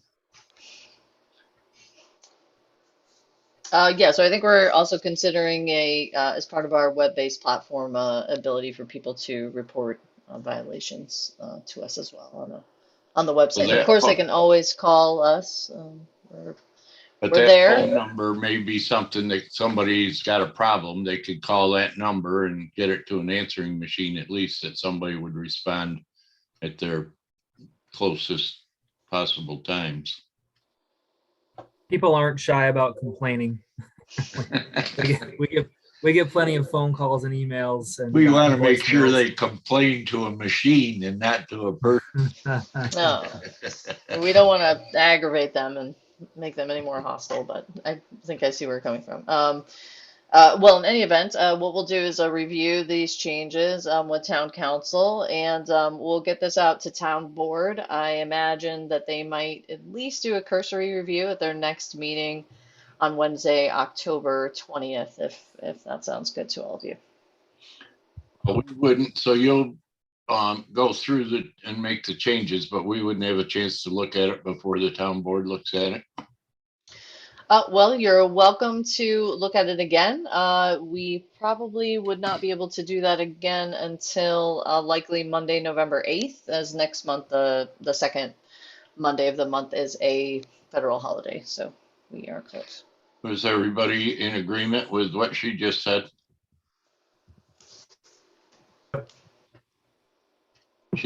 If you wanted to review it, if the planning board wanted to review it, you could just send out the revision and we could look at it and comment. By email. Yeah, I was I gonna don't know if that a public meeting makes, but we could give it a shot. I mean, the town board is gonna have the ultimate say, but yeah, that's a good idea. If you summarize it, revise it, send it out to us, and if we have any other concerns or comments, we can just, send those back to you guys, and then you can consider whether they're relevant or not and make the change before it gets to the town board. Okay, so you just prefer to review a revised draft version via email is, I think, what I'm hearing. Is that okay with everyone? Sounds good to me. Well, my understanding is we're going to be reviewing this in 2 days at the town board level. Do you want us to do it for comments and send that back to? No. No, this is not going to be on Wednesday's meeting? No, that would be just the moratoria, which is Okay. the topic of wonderful segue. Thank you so much The for that, next Joe. topic coming up. Okay. Okay, we'll drop this one and move right on to the moratorium.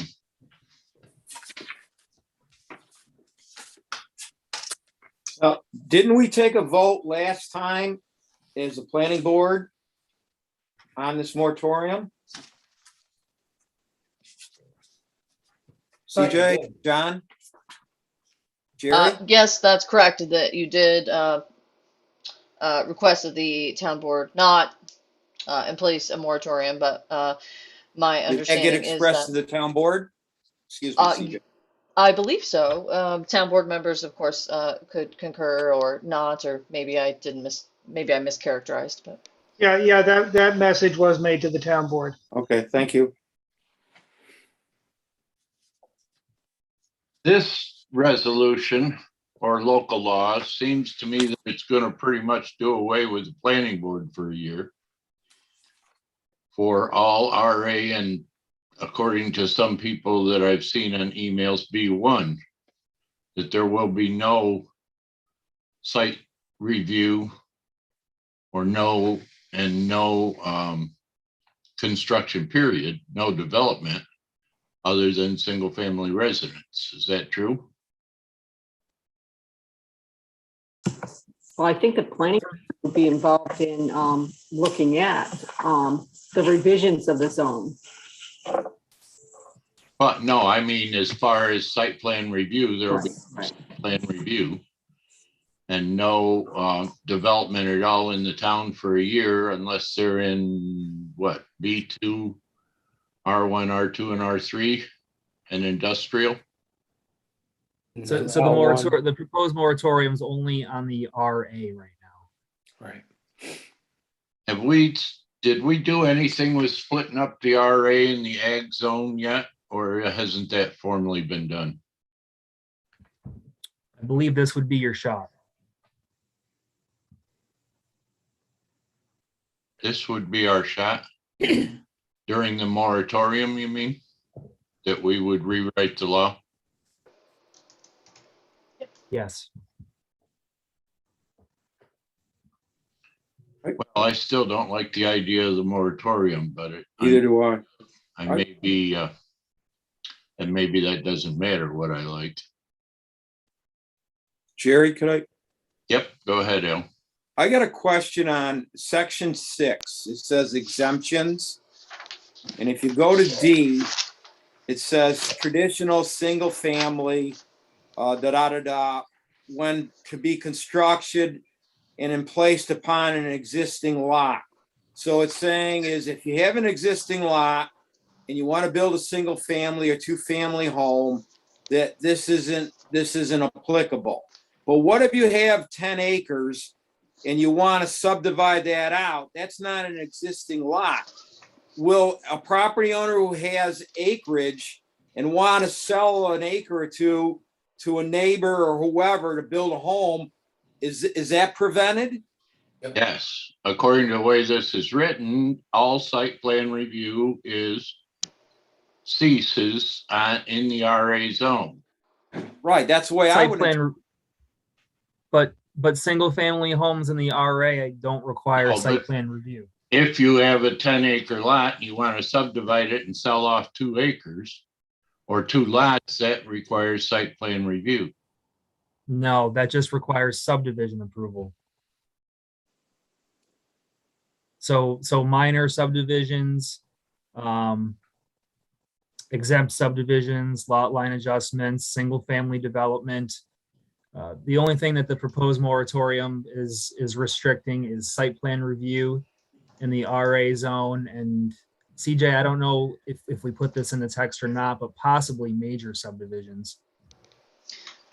Well, we did want to talk to you about that this evening. Upon some reflection, it seemed that it could be prudent to include major subdivisions in this zone and perhaps the L1 zone. So that would be the lakefront zone, depending on what this board thinks about that. And one of the main reasons is because our subdivision regulations aren't really requiring subdivisions to comply with any kind of conservation basis. It doesn't require any real resource analysis or requirements to reasonably compute what the max density of a subdivision could be, and it really doesn't plan well for the location of building envelopes. And well, we could go into a number of criteria that we believe are missing, and we do believe there is significant interest in major subdivisions within these parts of the town.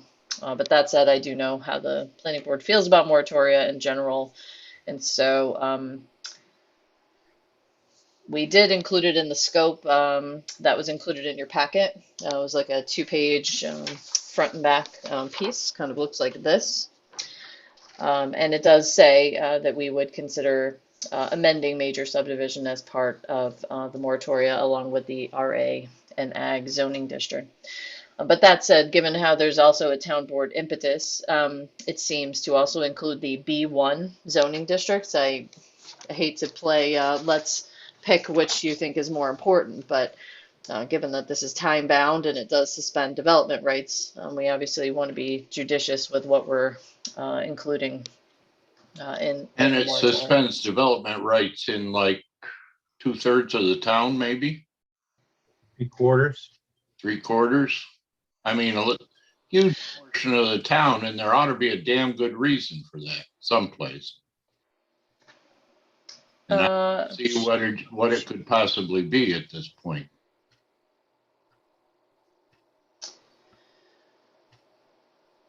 Well, I I mean, I don't understand the impetus for a moratorium.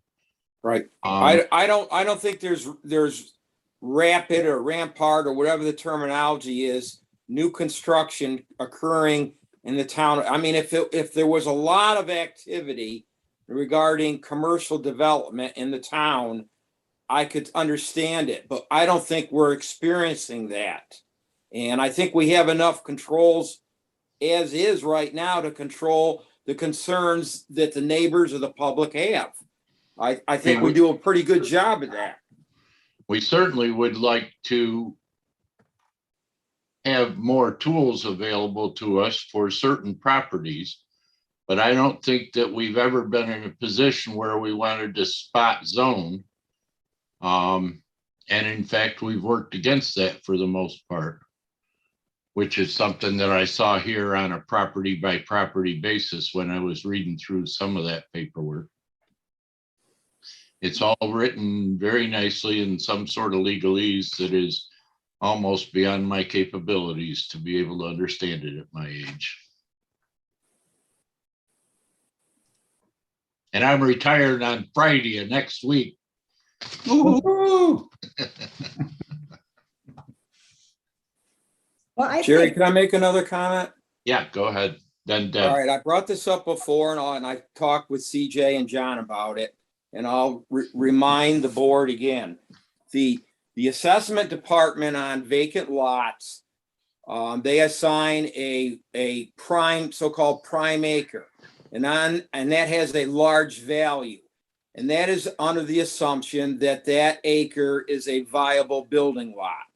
If a moratorium goes into place, that is no longer a viable building lot. The assessor would have to review that value and make a corresponding reduction in value.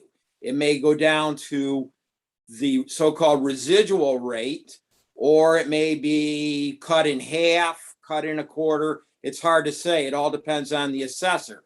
But if there's a moratorium that goes into place, it will reduce the tax base. It's just a fact.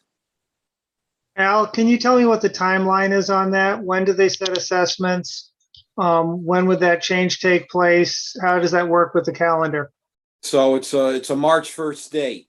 So all the property are reviewed as of March 1st, and it's good for a year. So if that moratorium was in place, the assessment office would review the values of those properties on March 1st, make a corresponding reduction. And then again, if it was still in place the next March 1st, they would leave the values alone probably until that moratorium was waived and then review it again. But, and I mean, you can double check with the assessment office on what I'm saying, but I'm pretty certain that it would experience, the town would experience a tax base reduction with a moratorium in place. And then it depends on the extent of the moratorium. Did they take in partial years? So let's say the moratorium was going to end in June, just for sake. Would they say, would they No, look at it? It's the condition as of March 1st. So it doesn't matter what's happening the rest of the year, just that No, period of it's- time. Okay. Is it viable to build on March 1st? No, then it would have to be revised. Dean, where are you? Dean, am I okay with that? You agree with that? Yeah, Dean is that's emphasized when the review board for grievance, is looking at properties. It's, if we had one where somebody had a tiny house that was on the property on March 1st, but it was subsequently moved off in like June or something. Because like, sorry, it was there on March 1st, so it's part of the assessment for the year. That's what I thought. I just wanted to make sure I understood it. Thank you. Yeah, I mean, go ahead and give Jay a call at the assessment office, John or CJ or Joe, if you want. I mean, I think Jay would agree that that prime lot would have to be reduced to what it would be depending upon how the moratorium is structured in his interpretation. Yeah. Wouldn't it also have to be? I'm sorry, go ahead, John. Wouldn't we have to be considering that not every parcel in the RA has the primary assessed value for commercial. Yeah, single-family I'm homes. talking So- more on the B1 zone is where the real big impact would be. I Right. mean, Okay. maybe in the RA zone, there might be little to no impact as far as the assessment, but definitely in the B zone, you would see a substantial decrease in the tax base of those lots. Okay, so this particular local law in front of us tonight isn't talking about the B. It's just talking about the RA, and then CJ did mention the. Well, lake this shore, draft Lansing Code update does talk about the B zone. Does it? I'm sorry, I missed RA that. zone, major subdivisions in B1. Or no, I'm sorry, it's lakefront. Okay. I jumped to the conclusion. My eyeballs sometimes see what they want to see these days. There have been emails circulating that Right. people are suggesting that we include the B1 in along with the RA. And I don't know that we can get the RA done in a year, much less a B1 as well. Deb, did you have something to say? Well, I think the Al's point that there aren't any big projects coming up right now for RA, which is a perfect time to really consider it because of all the problems we've had with stuff in the RA. Because you've got, well, I'm just thinking of the 2 wedding venues. I mean, those were pretty unpleasant experiences because the RA is such a gamish right now. You got your residential and commercial and farming, a whole range of different uses. So I think there's a real need to look at the RA. Have we had any complaints? Have we heard any complaints from those wedding businesses? I mean, have any of the people around them been complaining to the town board about how they have been so loud that they couldn't stand it, or had fireworks, or any of the stuff that they were complaining about when we were going through? Only Lynn. The one wedding venue on Emmons Road isn't really up and running yet. They're still. 2 years later, COVID must have affected them. Yeah, Yeah. we have not heard any complaints from people about the event centers that have been constructed, but they wouldn't necessarily come to the town board. I think they'd be calling the sheriff's office and maybe even the planning department rather than the town board specifically. Well, I meant that I was asking the planning department, Okay, you said town board. possibly. It's a good question. They had offered to host a 4th of July fireworks that the town was not hosting at Myers, and we it didn't work out because they needed a mass gathering permit, and I believe perhaps found that process to be onerous. I don't know. What's going to exactly happen what, with but that's the extent I've heard anything about. with the state? Do we still have anything to do with the large solar panel farms, or is that all up to the state now? If we do a moratorium, is that going to stop anything to do with solar panels?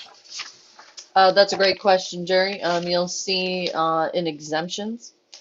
So that's section 6, subsection G, or I'm sorry, F, which is specifically calls out uses that are preempted either federally or by the state. In this case, Guy is mentioned here, the shot clock rules of the FCC, so for cell towers, and also the Office of Renewable Energy siting, preempted by the state, of course. So those would continue to run as is. We are expecting 2 applications to come in first quarter 2022. For solar. That's correct. Yeah. But those will have battery energy storage. So the interesting part of that will be to what extent the planning board will have site plan review authority over the battery energy storage element of the project. So we'll kind of TBD on that one. We'll see where it goes. So these are the big facilities that ORS is going to, yeah, okay. That's correct. Industrial solar. To get off track real quick, just quickly, CJ, the one on Jerry Smith Road, there, I thought they wanted to do battery storage up there as well. Did that go?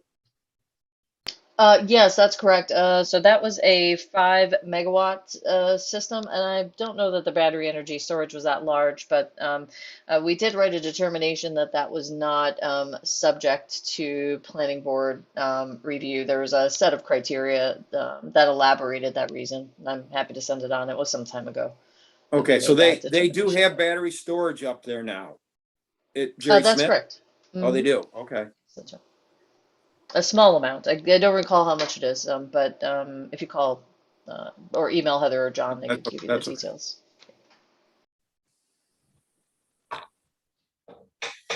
I just want to quickly point out that even though the state can preempt local law, they aren't required to. And so they may actually look at the moratorium and say, we're going to hold off until the end of it. We don't know how they're going to react because we haven't seen how they've reacted in other places. So they probably will overrule it, but they aren't necessarily going to. We, of course, are going to be in a position where if anybody has a hardship case for a sub and requires a subdivision, they go to the town board for remediation. It doesn't come before the planning board until after it goes to the town board. Well, That's- one thing on that, on the solar farm, at least with real property, they're considered a utility. They're in roll section 6. So the moratorium is not prohibiting anything related to utility. So it's, I think the way it was read, right, it was commercial, industrial, what else was it? So it really doesn't fall into the moratorium the way it's written. We're not preventing utility. You follow my logic there? Mhm.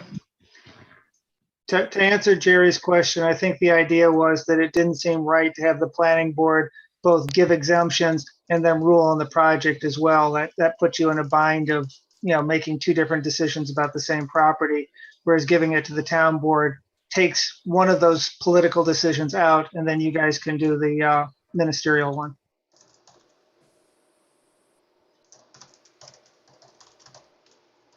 Thank you.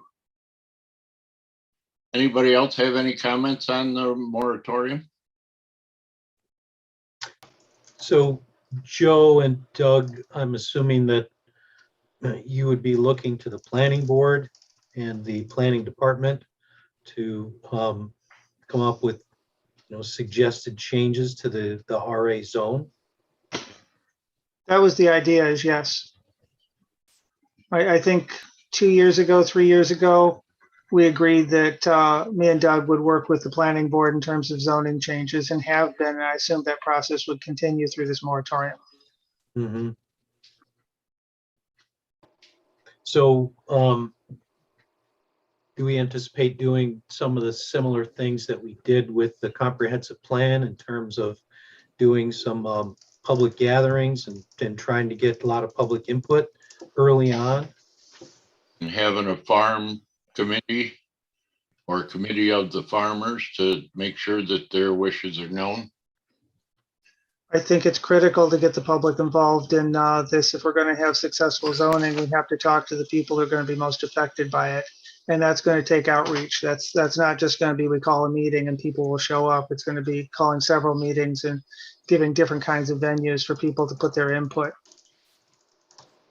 Yeah, I mean, it seems like we need to get that early on and really push that part of transparency and getting people on board, at least with comments, if we have any hope of trying to get this done in a year. You want it early on, and you also want them to be reviewing the first drafts so that they can see what we heard and make sure that we heard what they actually said. If I may just speak to that just briefly. So in this code updates piece, which is just looks like a lot of dates, I'm sure. It does articulate the groups and committees that will be involved. Now, I want to let you know I did reach out to the Ag and Farmland Protection Committee already. I did let them know that this moratoria was pending. I let them know about also the large utility scale projects as well, and that they should hopefully be prepared to jump into some of that kind of work in the first quarter of 2022, hopefully when they have a little bit more downtime. Now, the one thing I would really like from Planning Board, if you could take a look at this and send some comments on it. This really lays out, what we're hoping to complete, what our milestones are, and then essentially a scope of work and a timeline to go along with it. Now, part of me feels like this is a little tight, but at the same time, maybe we do want to include larger public involvement. So, for instance, I've only included one open house and public information session. And that would be on the 25th, but we could also put some outreach in here a little bit earlier. And I do include a public comment and outreach period from June 1st to July 6th, which we could get creative with. We could host some meetings. We could host some Zoom events. So I'm open to, really all ideas that you'd want to add to this. And there's also a line at the top here that says intention is for working draft local laws to be viewable on dedicated page. So folks would be able to see the live revisions of the drafts. We'd have them read only for the public, just so they could see them and we wouldn't get all kinds of kind of rogue sidebar comments. Of course, they could send comments to us directly, but it would allow town board and planning board members and members of the committees that will be reviewing to provide comments and make edits right in the document live. And then people can kind of see what's going on here. So we're not exchanging versions back and forth. No emailing versions back and forth if I can help it at all. So yeah, so any comments on this kind of scope and timeline and involvement? Am I missing anyone? Or what are we missing here, basically, is what I'd be asking. It's my opinion, based on what we went through with the comprehensive plan, where we had many meetings and many committees and much discussion, came up with a plan that the first time it hit the public, many of them went right through the roof, and we ended up going back and retracing all of our time and rediscussing it, and it ends up taking a long time when you have to do it that way. So it's possible that between some of these revision and reviews of codes or planning or agricultural committee or CAC or any of that, you might have some public meetings or make sure there's a way for the public to get involved very early on, so you get an idea of what their interests are before we go trying to do this and then get all done and have to turn around and start over from scratch. In other words, trying to get one all together and then have the public look at it was a recipe for disaster for us. CJ, was that just included in the hard copy packet? Yes, I believe so. I think we may have omitted it from the digital packet, but I'm okay. happy to drop it right in the chat here. Thank you.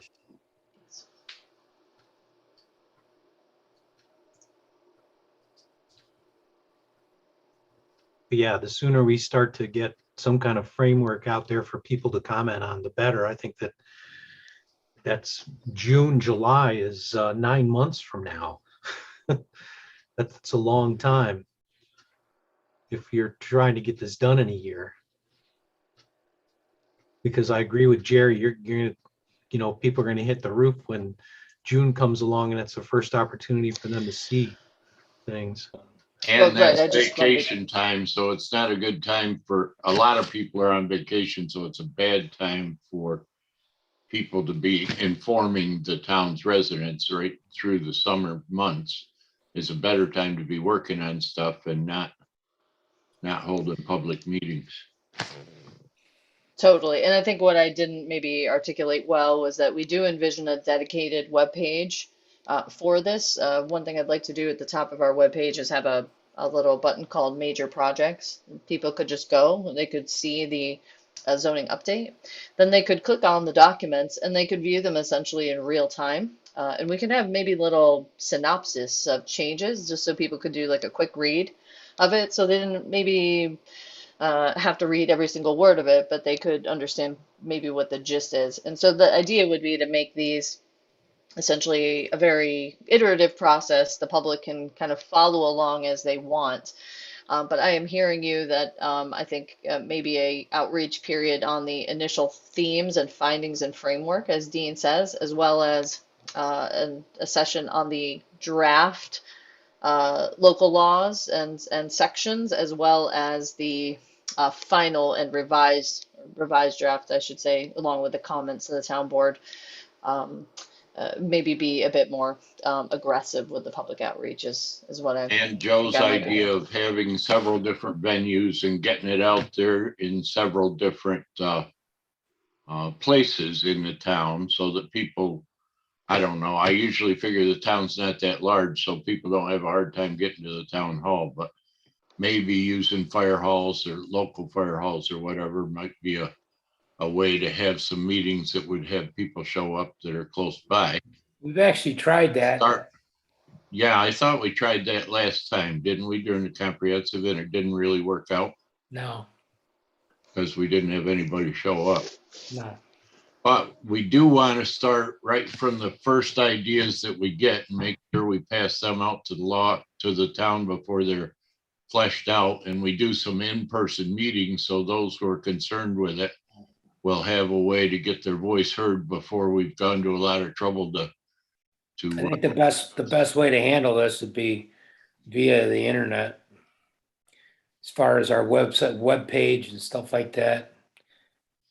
But a large Also, percentage of the town any is, YouTube meetings and stuff like that.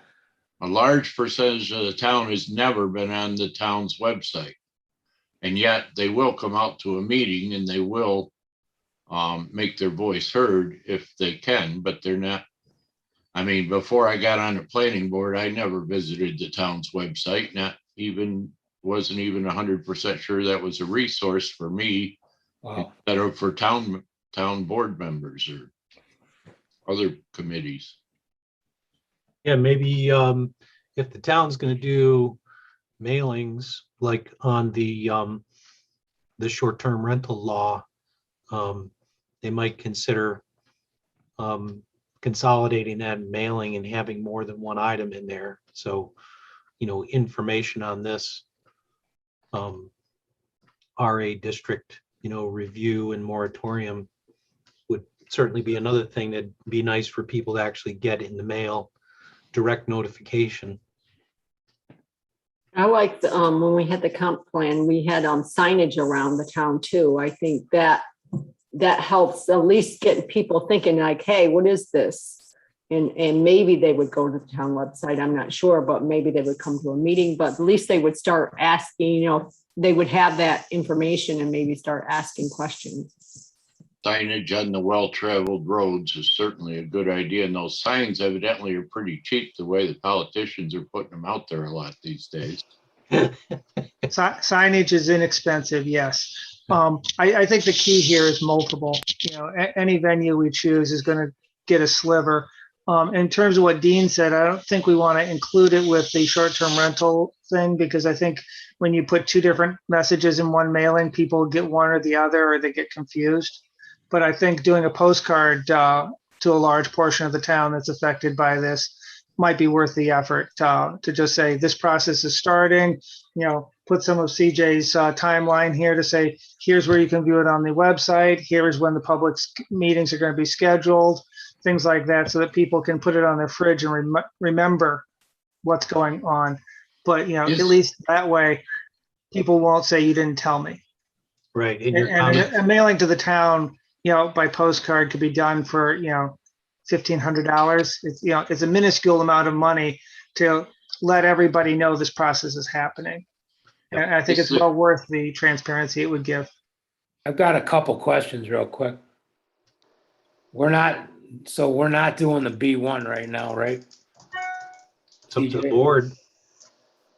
No, it's not. It's up to the town board. Right. And I'm not in favor of either. But But the planning board that's the. no, it's not up to you guys. I Right. just want to make this clear. It's gonna take a year to get the R1, the RA RA done. in this done. Or if we're gonna throw in the B1 in there, I don't see that happen. I don't see why, if it can be done within a year, why you need a moratorium to do it. Right. And my I- question would be, can you do updates to the existing law is that a possibility to do updates to the existing law as you make decisions and change things bit by bit instead of having to come up with a whole new law and replace the one that's there? I don't see why not. I can't answer that 100% though. Well, we revised some of Andy's property to allow the construction in. Sure. Not we, but the town board did change the zoning on that. I mean, I think that was a good thing for the town as a whole. Added to the tax base. It's attractive. I mean, honestly, I'm side with Doug. I'm not for either one of them. I think the planning board does a good job in controlling the development and overseeing the development, and I think it should stay with the planning board. I think the moratorium is going to cause more problems than solving concerns about the development. And I think Larry, With Al and I Doug. think Larry's in agreement that the moratorium is not a good idea. And I can't speak for Lynn, but I've talked to him informally, and I think Lynn is also in agreement that the moratorium is probably not a good idea. So. But I think that the town should, or we should, as a planning board, try to update the law. Piece Oh, yeah, we got to get off our or butts. and RA get that. Yes, instead of, without and doubt. that can be done quickly. Without a doubt, we have to get off our butts and get that revised and changed and listen to the concerns of the town. Sorry, But I still think we can do it piecemeal. We don't have to do the whole law all at once. And we can make revisions to the local law without a moratorium.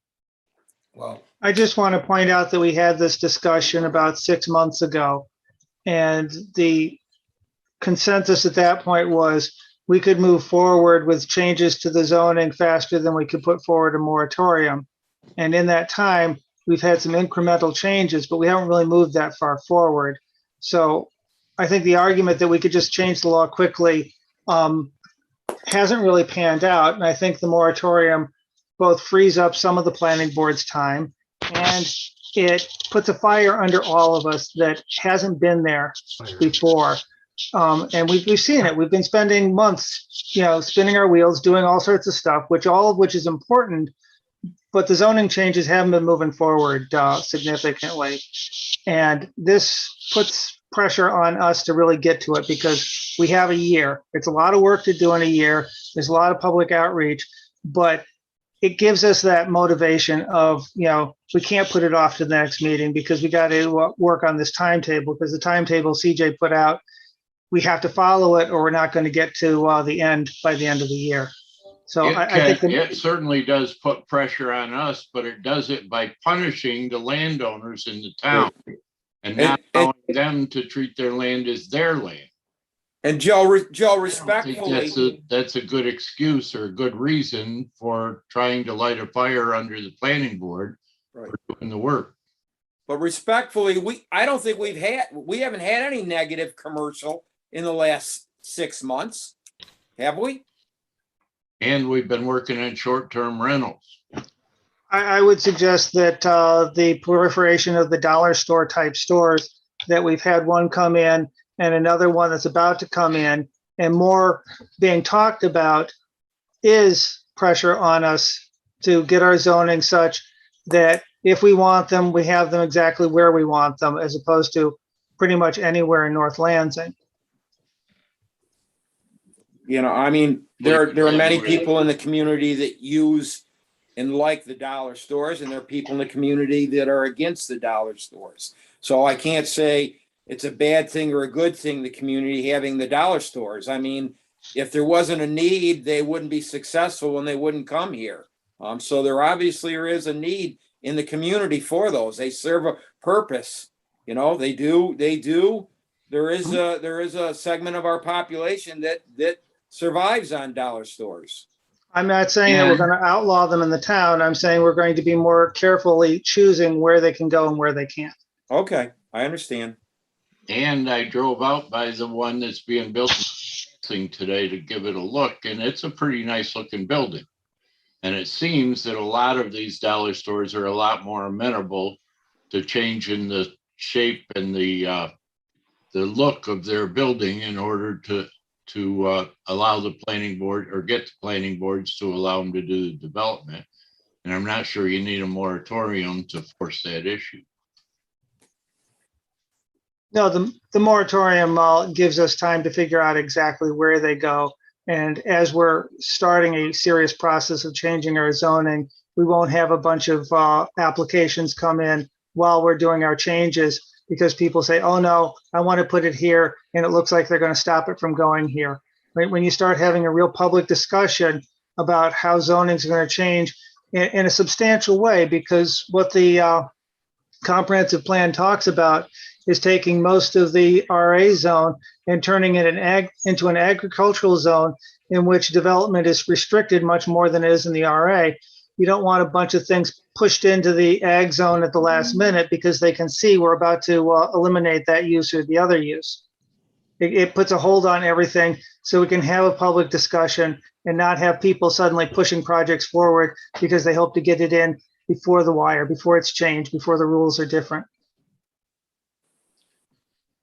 I still think it's an undue hardship on most of the landowners in that area that are going to have a hard time doing what they want to with their land. And that it's not up to us to try to force the issue in the few projects that might end up coming in during the period that we're trying to rewrite the law.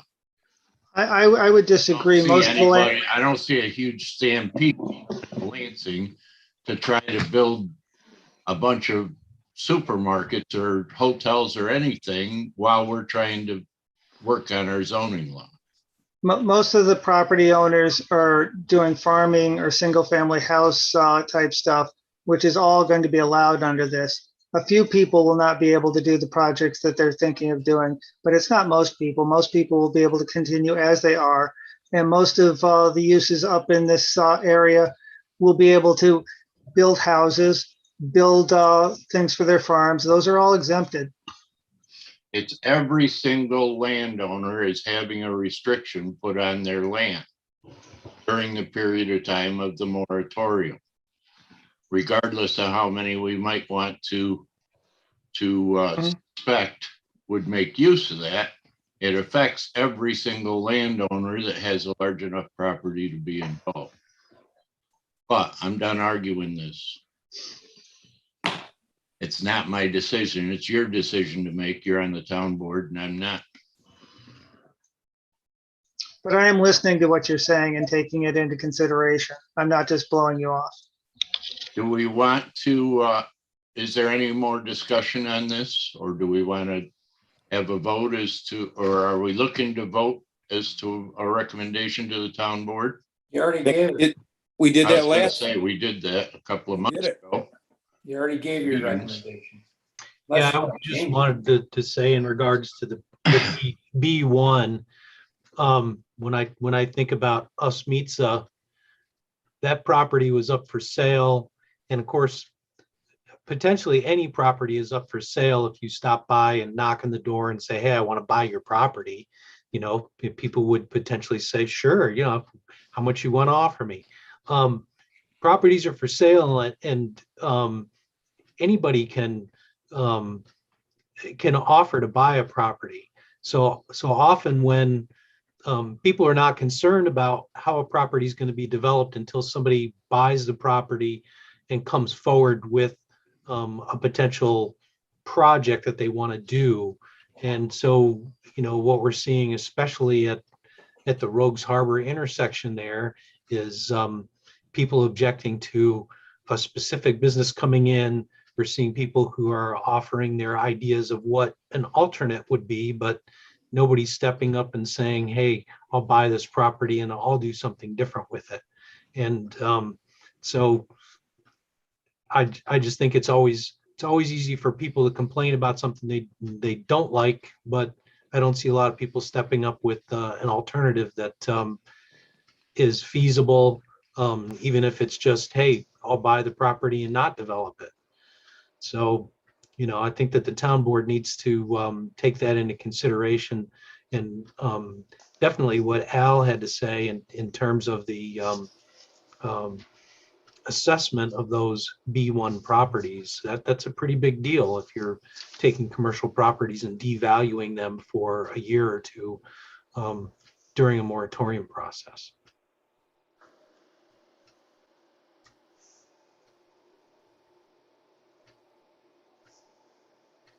Any other comments? Discussion? I can't find my agenda. Was there something else I should be paying attention to?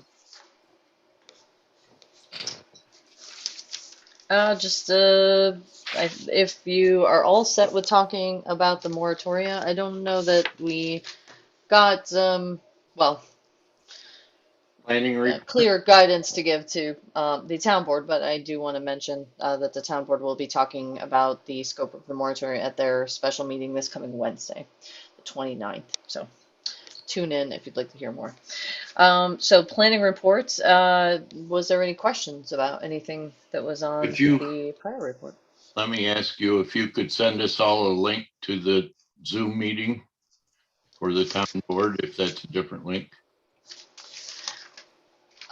Yes, you would like to watch the meeting. It will be on the Zoom. On YouTube. Or yes, it will be on the YouTube. That's correct. But if we could sit in the peanut gallery and watch it on Zoom, we might get a chance to put our 2 cents worth in if we needed to. I believe there is not a privilege of the floor. No. And we would have to do, and that wouldn't apply anyway, because this will be on the agenda. I think it would be reasonable to allow the planning board to speak at a town board meeting though on it. I certainly would be in favor of asking for you guys to get a chance to speak if they wanted to, separate from privilege of the floor. I think this is a really important decision, and giving you guys time at the town board meeting is the least we can do. I mean, I'm not sure what I'm doing Wednesday, so I may not even make it, but I'd like to have everybody have the link just in case. Why don't we give you all the link to the town board meeting, and then if someone really wants to speak at it, we can.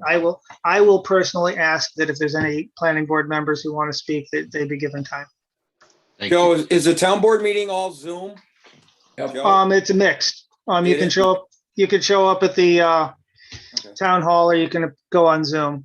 Usually, it's 2 people who are there. Andra and Ed show up, and the rest of us Zoom in. Okay, thank you. Okay, so I'll send on the agenda and the Zoom link as per Joe's request, and I will mention that to town supervisor tomorrow morning when I talk to him as well, just to let him know that we had this conversation.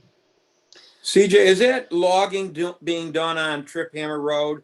Is that related to the subdivision? Mhm. Yes, that is Is that? subdivision of the Britton Woods. Yeah, is that what it is? I believe so. I was just mentioning today, we have a big board in the office now. You're welcome to stop by and take a look. Very good. So we're keeping track of development projects essentially from the very moment of inquiry and application or pre-application to the moment they go to construction. So it's really cool, timeline horizon of what's happening with these with various projects, and John and Scott are doing a great job coordinating them. That said, I don't recall if the preliminary plat was actually filed, and I don't recall whether the health department gave final approval on it either. So we'll have to follow up with them. That was in a kind of a time period we were having a lot of Just as change. an aside on that project, Scotty, one of the owners, died this last week. of Oh, Kate. really? Scotty Britton. Yep. So she is, the funeral actually is Saturday, Oh, wow. Mary Church. But she's been battling cancer for a while, so probably isn't a good time for the next week or two to get a hold of them and find out. CJ, I had a We're sorry to question. hear that. CJ, I had a question about these solar farms that you said there was going to be a couple of them coming in the first quarter of 22. Where exactly are they? So the solar energy facilities. Okay, so I have some preliminary data out of NYSERDA that I intend to circulate to you all. Okay. It gives very general information about the projects. Their information about approximately where they are. And let me see if I can find, I have it in my to-do list here to send it to town board, planning board, CAC, and Okay, that's the fine. ag committee. They're large files, and I want to also like give a little bit of concise bullet Okay. points. But there are some kind of general maps as well that go along with them. But a bunch of North Lansing, basically. Okay, well, I'll wait to see what you send out. Yeah, and it's also, oh, and I can give you the website to go to as well. NYSERDA also has a website, so let me give you that. Here, hold on just a moment. There is a map on the page that you can zoom into here. Let me just send that real quick so you can just, at least in the interim, you can drop into that. So as you all know, the whole basis of these projects is, of course, for them to be viable, they have to apply for state, well, subsidies, for lack of a better word, but let's call them incentives. And you'll see there's two projects. One is the Silverline Energy Center. If you zoom into Tompkins County, so zoom right into the Finger Lakes, you'll see two right there in North Lansing and Groton. One is the Yellow Barn Solar Project. That's 160 megawatt, and then there's the 200 megawatt Silverline Energy Center, and there's a community engagement plan, as well as a project description for each one of them. So you can click on it yourselves and find them. I was just going to Okay. take the PDFs and put them in an email for folks who didn't want to monkey around with that website because it's a little bit hard to use. So anyway, you can just click on that link right there and go right to it. Okay, thanks. Yeah, sure thing. Anything else? Are you going to do a planning report this meeting, CJ? This is it. Unless there's something special you want to know, we've been working hard on helping the Parks Department select a new website provider, which sounds kind of weird, but Pat Terrell is, of course, our IT guru as well as Parks and Recreation guru. How he does it all, no one. Well, I can't figure it out, but in any event, we're going to be tomorrow afternoon doing a little website demo. I've encouraged whoever will listen to get us up and running on a new website that's a little more user friendly, that folks can interact with easier, so we're able to see major projects more readily, and folks can really interact with the town. So that's one thing we've been working on, as well as our beloved Municity software is going to be sunsetted. And so I happen to have the good fortune of reaching out to the town of Ithaca and Marty Mosley, who's the director of code enforcement there. And we've had some great conversations about the cloud-based software that they're using called OpenGov. We're looking at OpenGov, MyGov, and SmartGov as kind of three cloud-based permitting systems that people can basically engage with our department remotely, apply for building permits, pay for them, go through the planning permitting process.